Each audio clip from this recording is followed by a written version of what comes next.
ദൈവ തിരുനാമത്തിന് മഹത്വമുണ്ടാകട്ടെ. ഇന്നത്തെ ദൈവവചന ചിന്തയ്ക്കായിട്ട് സംഖ്യാപുസ്തകം 23 അധ്യായം 19 വാക്യം, വ്യാജം പറവാൻ ദൈവം മനുഷ്യനല്ല, അനുതപിപ്പാൻ അവൻ മനുഷ്യപുത്രനുമല്ല എന്ന് നാം വായിക്കുന്നു. മനുഷ്യരൊക്കെയും വ്യാജം പറയും. പണ്ഡിതന്മാരും പാമരന്മാരാണെങ്കിലും വ്യാജം പറയാൻ ചിലരും മിടുക്കരാണ്. ഇവിടെയും ബിലെയാം വ്യാജം പറയുവാൻ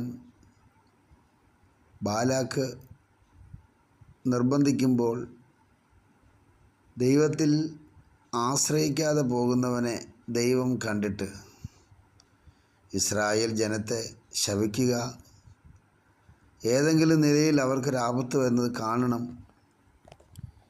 എന്ന ചിന്തയിലാണ് ബാലാക്കിൻ്റെ മനസ്സ് മുഴുവനും. പക്ഷെ ദൈവം അതിന് അനുവദിക്കുന്നില്ല.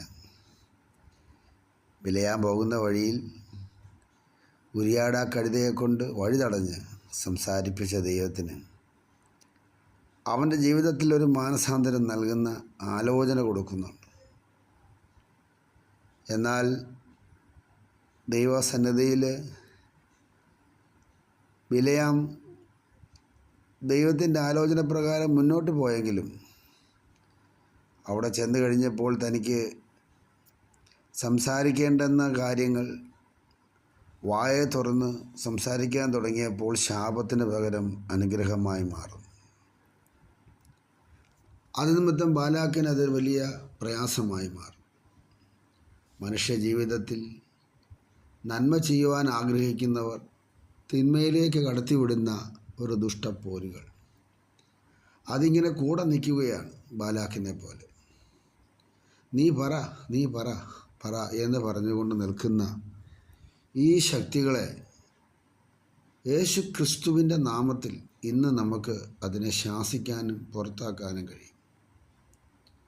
പക്ഷേ നമ്മുടെ ജീവിതം പലപ്പോഴും വ്യാജത്തിന് മനസ്സ് വയ്ക്കുന്നത് കൊണ്ട്,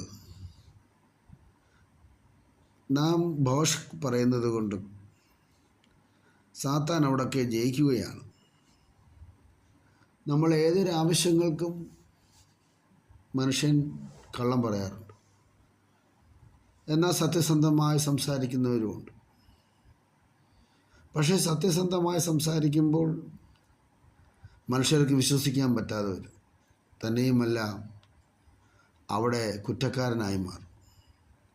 എന്നാൽ ചില കള്ളങ്ങളും വ്യാജങ്ങളും ഒക്കെ ചേർത്ത് പറയുമ്പോൾ ആ വ്യക്തി അവരുടെ മുമ്പിൽ മാനിക്കപ്പെടുവാനും ഇടയാകും. ഇത് ദൈവത്തിന് പ്രസാദകരമല്ല എന്നുള്ള കാര്യം തിരിച്ചറിഞ്ഞ് ദൈവജനം ബാലാക്കിൻ്റെ ഉപദേശങ്ങൾ ഇന്നും നമ്മുടെ കാതുകളിൽ മുഴങ്ങുന്നുണ്ട്, നമ്മുടെ കൂടെ വന്ന് ആലോചന പറയുന്നുണ്ട്. അതാണ് ദൈവത്തിൻ്റെ വചനം പത്രോസിൽ വായിക്കുന്നത്, സാത്താൻ്റെ തന്ത്രങ്ങളെ നിങ്ങൾ അറിയാത്തവരല്ലല്ലോ. അപ്പോൾ സാത്താൻ തന്ത്രശാലിയാണ്. അവൻ തന്ത്രത്തിൽ വന്ന് നമ്മളെ കൊടുക്കാൻ നോക്കും. അതിൽ നിന്നും വ്യാജം, എല്ലാ വ്യാജവും നുണയും എല്ലാം മാറ്റി ഇപ്പോൾ ജനിച്ച ശിശുവിനെ പോലെ വചനമെന്ന മായമില്ലാത്ത പാല് കുടിപ്പാൻ വാഞ്ചിപ്പിനെന്നാണല്ലോ തിരുവചനം നമ്മളെ പഠിപ്പിക്കുന്നത് പത്രോസിൻ്റെ ലേഖനത്തിൽ. അപ്പോൾ അങ്ങനെ നമ്മൾ ചെയ്താൽ അനുഗ്രഹിക്കപ്പെടും. അത് ബിലെയാമിനും അറിയാം, അത് ദൈവദാസന്മാർക്കറിയാം. അങ്ങനെയെങ്കിൽ ദൈവത്തിൻ്റെ അനുഗ്രഹം നമുക്കുണ്ടാകേണ്ടതിന് നാം പ്രാർത്ഥിക്കുക. അതുകൊണ്ടാണ് തൊട്ടടുത്ത വാക്യത്തിൽ 23 വാക്യത്തിൽ ആഭിചാരം യാക്കോബിന് പറ്റുകയില്ല, ലക്ഷണവിദ്യ ഇസ്രായേലിന് ഫലിക്കയില്ല എന്ന് അവിടെ പറയുന്നത്. ഇതുപോലെ നമ്മുടെ ജീവിതത്തിലും ആരെല്ലാം ആഭിചാരം ചെയ്താൽ, ലക്ഷണവിദ്യ ചെയ്താലും ഫലിക്കാതെ യേശുവിൻ്റെ നാമം സകല നാമത്തിനും മേലായ നാമമായതുകൊണ്ട് ആ നാമം നമ്മളെ കാത്തു സൂക്ഷിക്കും, പരിപാലിക്കും. ഇന്നും അതിശയം അത്ഭുതകരമായി നടത്തുന്ന നാമത്തെ മഹത്വപ്പെടുത്തിക്കൊണ്ട് നമ്മുടെ കണ്ണുകളെ അടച്ച് നമുക്ക് പ്രാർത്ഥിക്കാം. മഹാദൈവത്തിൻ്റെ കരുണയും കരുതലും നമ്മുടെ ജീവിതത്തിലുണ്ട്. അതുകൊണ്ടാണ് ഏത് ബിലെയാന്മാരും ബാലാക്കിൻ്റെ ഉപദേശത്തിൽ വന്ന് നമ്മളെ ശപിക്കാൻ നോക്കിയാലും ശാപത്തെ അനുഗ്രഹമാക്കി തരുന്ന യേശു ക്രിസ്തുവിൻ്റെ നാമം നമ്മളെ, നമ്മുടെ കുടുംബത്തെ സഭയെ, ദേശത്തെ അനുഗ്രഹിക്കും. പ്രാർത്ഥിക്കാം. പരിശുദ്ധ പിതാവേ, തിരുവചനം ഞങ്ങൾക്ക് അനുകരിച്ചു തന്നതിന് സ്തോത്രം. നാമത്തെ മഹത്വപ്പെടുത്തിയാലും യേശു ക്രിസ്തുവിൻ നാമത്തിൽ തന്നെ. ആമേൻ.